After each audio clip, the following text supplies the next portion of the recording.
Today we're going to do 8.5 linear, exponential, and quadratic models. You guys already should know this information, but I'm just going to review it. If it's linear, then you're looking at your first differences. When I'm talking about your first differences, that means each number, when you subtract or add, it will give you the same number. For quadratic, you would be looking for the second differences. Second differences means that you need to subtract it once and you'll see that you'll get different numbers, and then when you do it again, you will get the same number. Now, exponential is the last one that we have been talking about lately. That's when you have a consecutive ratio. So when you can multiply each time in order to get your next number and it's by the same number, then that means that it's going to be exponential.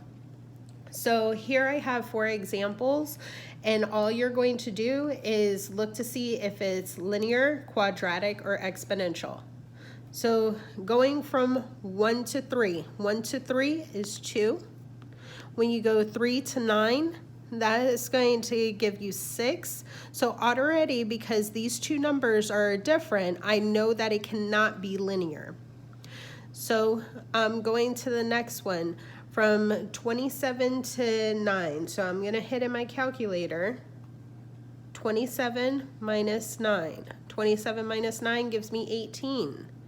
So I'm going to do it 2 times and see if I get the answer. So 6 minus 2 gives me 4. If I don't get 4 here, then I know that it cannot be quadratic. Let's see. 18 minus 6. 18 minus 6 gives us 12, not 4. So I know it cannot be quadratic. So now I need to see if there's a number that I can multiply each time in order to get the next number. Going from 1 to 3. The only number that you can multiply by in order to go from 1 to 3 would be by 3. 1 times 3 gives me 3. 3 times 3 gives me 9. 9 times 3 gives me 27. 27 times 3 gives me 81. So this one would be exponential. For the next one, I have 1 to go to 2. That's a difference of 1. 2 to go to 7. That's a difference of 5. Already, because those two numbers are different, I know it cannot be linear. Let's do it one more time. 7 to 16. So when I put it in my calculator, I'll hit 16 minus 7. That gives me 9. So now let's see if I could do this and get the same number. Going from 1 to 5, that gives me 4. So going from 5 to 9, it needs to give me 4, otherwise it cannot be quadratic. 5 plus 4 does give me 5 plus 4 does give me 9. So I know for this one it's going to be quadratic.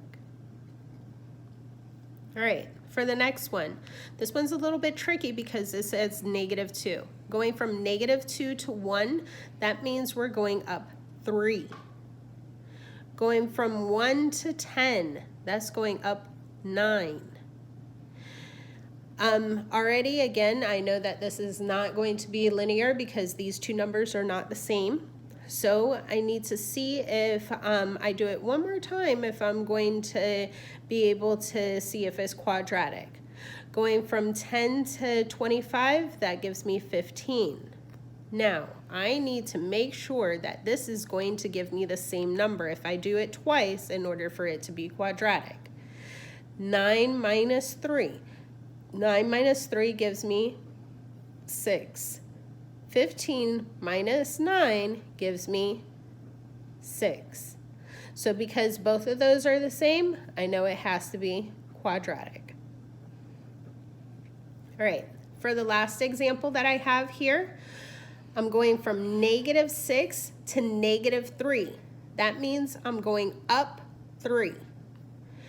From -3 to 0, that's up 3.